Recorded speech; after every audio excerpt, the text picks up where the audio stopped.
Aujourd'hui, nous voulons parler de la foi et de la raison, essaye d'une épistémologie des cadres théoriques pour des réflexions théologiques contextuelles, originales, pertinentes et équilibrées en Afrique francophone. Nos discours théologiques en Afrique francophone ont souvent été polarisés par la foi ou par la raison, au point de nous placer dans une situation d'ambivalence et de non-conciliation, même pour des matières qui pouvaient plutôt nous unir en harambé. Généralement, cela est dû à notre héritage d'écoles théologiques occidentales à travers lesquelles nous aurions brillamment fait nos études. Parce qu'on ne peut donner que ce qu'on possède, les théologiens africains francophones issus d'une certaine moule de pensée théologique, de la foi ou de la raison, ne servira que d'une caisse de résonance à une pensée théologique donnée qui l'impliquerait dans un syndrome chronique d'Apollos. Ce syndrome est dangereux non pas seulement pour lui-même, du fait d'être un scientifique ayant un statut de porte-parole ou de sous-traitant proposant d'une manière sophistiquée des réponses aux questions non posées ou ne répondant pas d'une manière responsable aux questions posées en Afrique, mais aussi pour sa propre société. Ça peut être l'Église ou la communauté de vie, qui aura de la peine à se développer, n'étant pas en mesure de trouver des solutions à ces vrais problèmes existentiels. Comme conséquence, les théologiens africains sont obligés de n'intervenir sur tel ou tel autre sujet que si son maître d'école occidentale avait déjà dit ou écrit quelque chose là-dessus.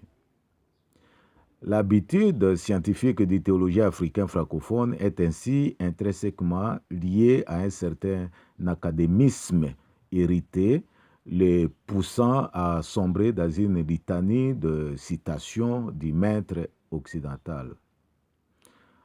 À un problème africain, une bibliographie occidentale.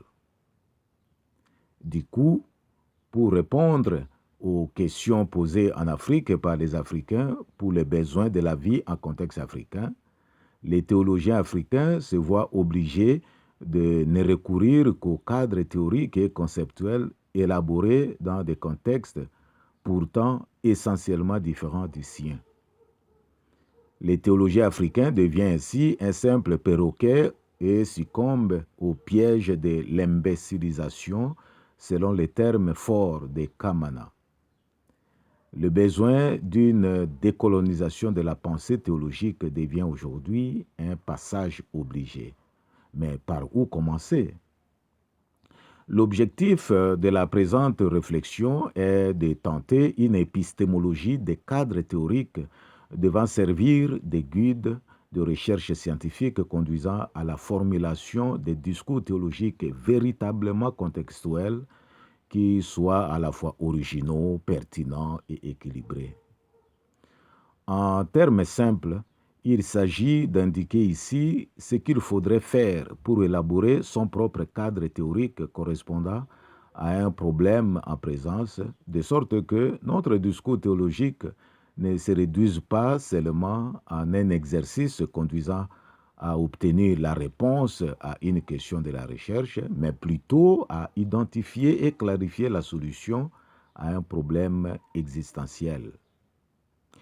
Un tel objectif exige d'abord la clarification de quelques concepts clés suivants.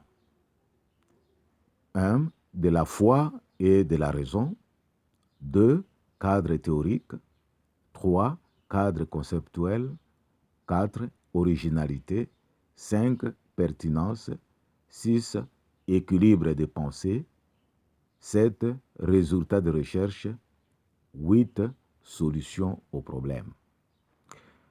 Prenons le premier point, de la foi et de la raison. Le discours théologique en cours en Afrique francophone, l'aire géographique et culturelle de notre intérêt, peut courir le risque de tomber dans le piège de la dualité raison-foi, s'identifiant à l'un de deux extrêmes, celui de la foi d'une part ou celui de la raison d'autre part. Soit qu'on élabore son discours théologique en misant seulement sur la foi, soit on le fait sur base de la raison essentiellement. Cette dualité est visible dans les écoles occidentales où nous avons étudié, y compris sur les continents où les institutions théologiques sont généralement des prolongements de celles de l'Occident. Il est vrai que même là encore, on pouvait noter une troisième voie, celle de quitter les extrêmes et de se rapprocher du juste milieu, promouvant un peu l'une, c'est-à-dire la foi, et l'autre, c'est-à-dire la raison, à la fois. Cette réalité héritée de l'âge des Lumières du XVIIe et XVIIIe siècle nous est collée à la peau, étant entendu que les théologies évangéliques ou écuméniques dont nous devenons des porte-étendards dûment accrédités en Afrique nous poussent à camper sur l'un de ces deux extrêmes. À mon avis, vu la vision du monde africaine qui préconise une propension à la conciliation des vues imagées dans la pratique de l'arbre à palabre, il serait temps pour nous d'opter plutôt pour la troisième voie. Une telle option impliquerait que notre discours théologique se serve à la fois de la foi et de la raison. La divergence majeure proviendrait du fait de prévaloir l'une ou l'autre. Par exemple, si le théologien Makotolongi élaborait son argumentaire en mettant en exergue la foi contrairement au théologien Makambolola qui s'appuierait davantage sur la raison, voilà l'origine de la cacophonie qu'on pourrait observer dans un débat théologique en Afrique. Dans l'histoire de l'engagement théologique en Afrique, un tel scénario fut palpable à travers les deux tendances œcuméniques et évangéliques à une époque représentée respectivement de main de maître par le Kenyan John Mbiti et le Nigérian Biancato. Le même climat ne continue-t-il pas aujourd'hui dans beaucoup d'endroits en Afrique, y compris spécifiquement en Afrique francophone? À mon avis, l'antidote serait de réaliser que chaque pôle, foi ou raison, vaut la peine dans notre discours théologique tout en reconnaissant les limites de chacun de ces deux pôles afin de combler les vides d'un pôle par l'autre pôle. On devrait en tenir compte dans l'évaluation de nos discours théologiques par rapport à ceux des autres. C'est à ce niveau que, quelques jours avant le décès brutal de Biancato par noyade en décembre 1975 au Kenya, John Mbiti et lui auraient aplani certains aspects de leur divergence. Il y a donc de la sagesse pour nous aujourd'hui de nous servir à la fois de la foi et de la raison pour émettre des discours théologiques équilibrés. Par foi, il faut entendre notre conviction doctrinale. Il est vrai que nos études théologiques auraient été faites en suivant une ou des lignes théologiques données, que ce soit écuménique ou évangélique, celle spécifique à une famille protestante issue de la mission baptiste, méthodiste, presbytérienne, luthérienne, libre, anglicane, pentecôtiste, etc.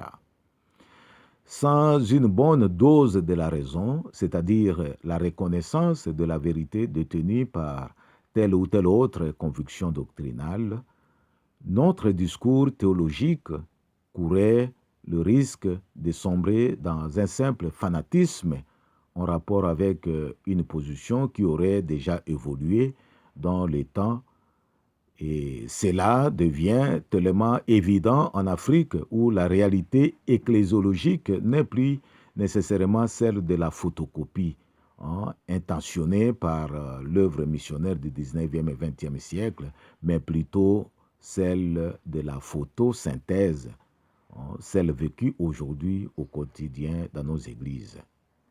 Cela est d'autant plus vrai qu'il n'y a plus, en tout état de cause en Afrique, des églises foncièrement baptistes, foncièrement méthodistes, foncièrement presbytériennes, etc. Aujourd'hui, en Afrique, il y a un peu de tout dans chaque église. Dans le cadre de la présente réflexion, la raison est à considérer comme la faculté et la capacité de réfléchir à la fois outbox et out of the books, de sorte à se servir de notre cerveau, de regarder le problème en face, d'être à l'écoute attentive de l'autre et de réagir en tenant compte des faits en présence et des solutions appropriées au contexte. Les 4 coins de mur de nos convictions doctrinales héritées, c'est-à-dire in-box, et les livres conçus à travers ces convictions contextuelles d'autrefois, c'est-à-dire in the books, devraient aujourd'hui nous pousser à changer de paradigme, à considérer ce qu'il y a de meilleur ailleurs, out of the box, et en tenant compte de nos réalités contextuelles actuelles, out of the books. D'ailleurs, parlant de livres garnissant nos bibliothèques, on y trouvera un mélange incongru de doctrines, des ouvrages provenant de telle ou telle autre conviction doctrinale, à telle enseigne que nos discours théologiques formulés à partir de ces bibliothèques sont généralement issus d'une théologie hybride, pour ne pas parler de monstrueuse ou cacophonique. Il est donc temps de s'en départir. Chers amis, nous allons continuer notre leçon biblique après cette partie.